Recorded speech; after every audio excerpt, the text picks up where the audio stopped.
wanefana akaunga kali yeye munyumbe abade bali ngetake yo munyumbe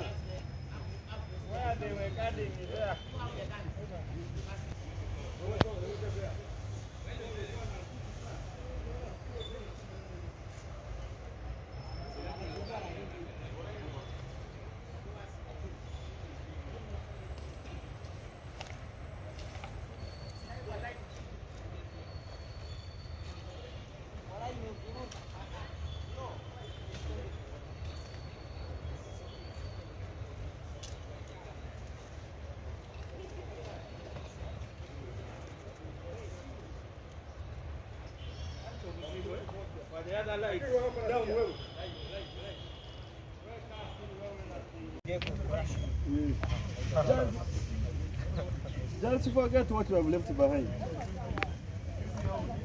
Just the way you saw those people since Paris from there, that's how you are also going to be. Because you are not going to access this place again. When you access, it will come for you again.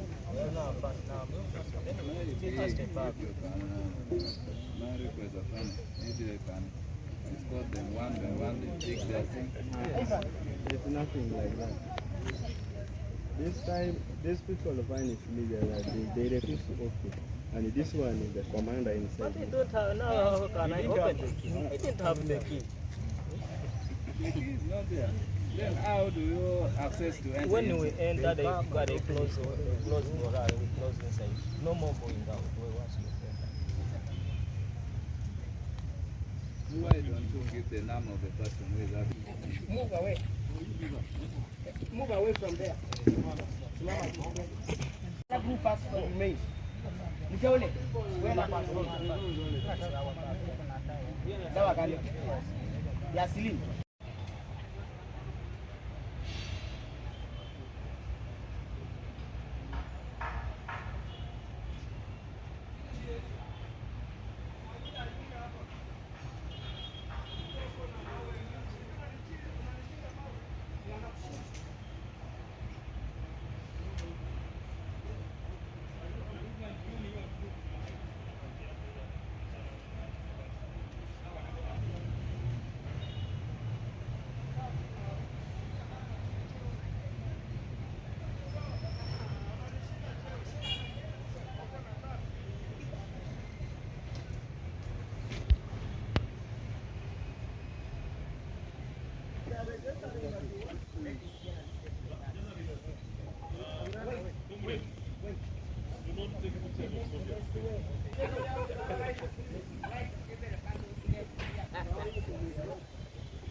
First time we capture this area.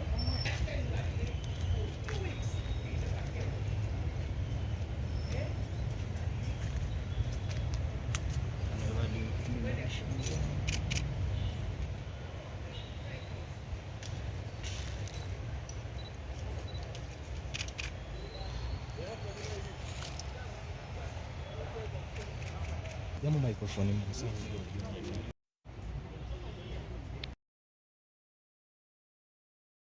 A week ago, we were raided, or should I say invaded, by a private security company, Magnum Security Company, who carried out a forceful eviction. And when we tried to get to the bottom of the whole situation, we realized it's possible. There are powers that are controlling these people, probably in the police itself.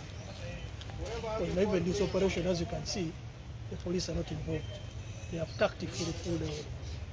So we suspect whoever is behind these people is as the police in its pockets. We are a simple family, humble family, who try our best to make our way, but we are being harassed by some individuals who have a lot of money, and they spread it around the way they want, trying to bully us of property which doesn't belong to them, which they acquired illegally. And we would like to thank the anti-corruption unit for helping us restore some parity in this situation. It's been 1 week you've not been around here. Tell us what has been, what's the... Around, and I can see they have cleared most of the rooms. I was looking around to see what is, I don't know what is missing, because everything is in a heap. But the electronics missing, there's money missing. That is what I've discovered so far. I'll have to look around and see what else is missing. But these guys have been here for 1 week, which means they had a lot of time to do what they want. You see, if you pan around, you see all this. They have been clearing this compound. They've chopped down the trees, they've chopped down the banana plantation, everything. There was a hedge here, there was a hedge there, beautiful hedges, they've chopped them all down. If they are really security, what is their business clearing a garden? So now that you're... To those in justice, those in the law, the law is supposed to work for the wananchi, for the law, for the common man. Not for the guy who has billions of shillings in his bank account where he can disperse it the way he likes. If we cannot go to the law for help, who are we going to go to? Who are we going to go to? If a private security company can jump over your private wall and chase you out, beat you, they roughed up my brother, beat you out of your own home, who can we run to? If the police itself can't help us, who can we run to? Who can we run to?